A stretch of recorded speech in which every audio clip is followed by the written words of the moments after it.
A Fishy Story. George and I stopped by a little riverside inn for a rest and other things. We went into the parlor and sat down.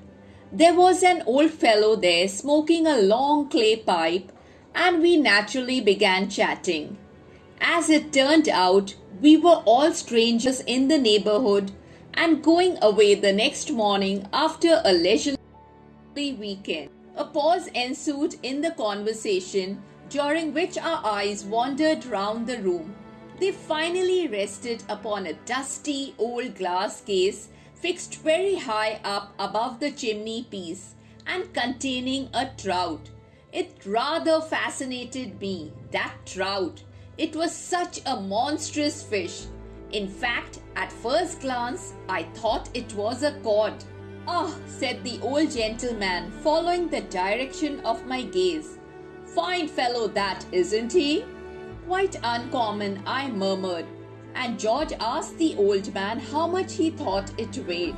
18 pounds 6 ounces, said our friend, rising and taking down his coat. "Yes," he continued, "it was 16 years ago that I landed him. I caught him just below the bridge with a minnow. You don't see many fish that size about here now, I'm sure. Well, it's getting late for me, gentlemen. Good night." He went out and we were left alone in the room. We could not take our eyes off the fish. It really was a remarkably fine fish. We were still looking at it when the local carrier, who had just stopped at the inn, came to the door of the room with a mug of tea in his hand, and he also looked at the fish. "Good-sized trout, that is," said George, turning round to him.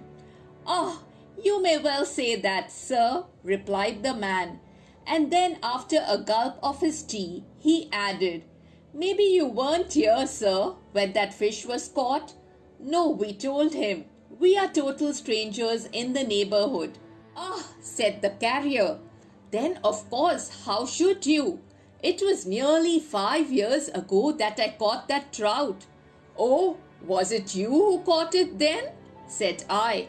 "Yes, sir," replied the genial fellow.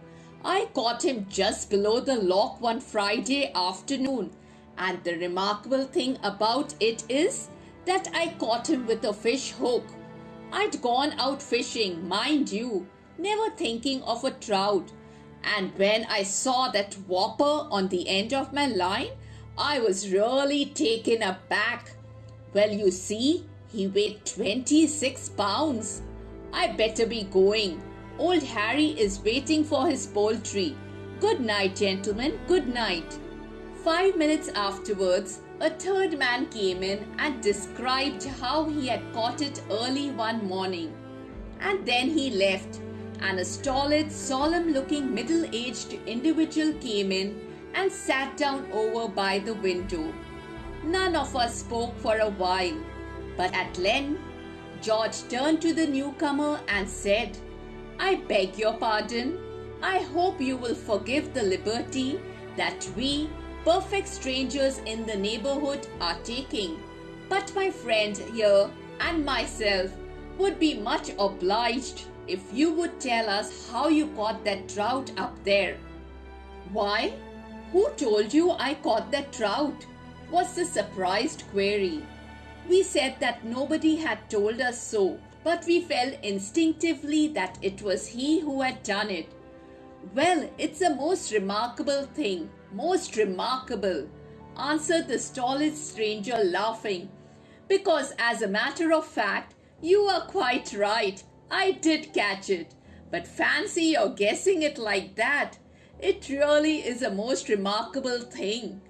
And then he went on and told us how it had taken him half an hour to land it, and how it had broken his rod. He said he had weighed it carefully when he reached home, and it had turned the scale at 34 pounds. He went in his turn, and when he was gone, the landlord came in to us, and we told him the various histories we had heard about his trout, and he was immensely amused, and we all laughed very heartily. Fancy Jim and Joe and Jones and old Billy all telling you that they had caught it? Ha ha ha! Well, that is good, said the honest old fellow, laughing heartily. Yes, they are the sort to give it to me, to put up in my parlour if they had caught it.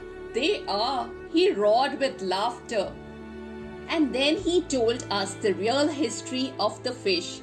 It seemed that he had caught it himself years ago when he was quite a lad, not by any art or skill, but by that unaccountable luck that appears to always wait upon a boy when he plays truant from school and goes out fishing on a sunny afternoon, with a bit of string tied onto the end of a tree.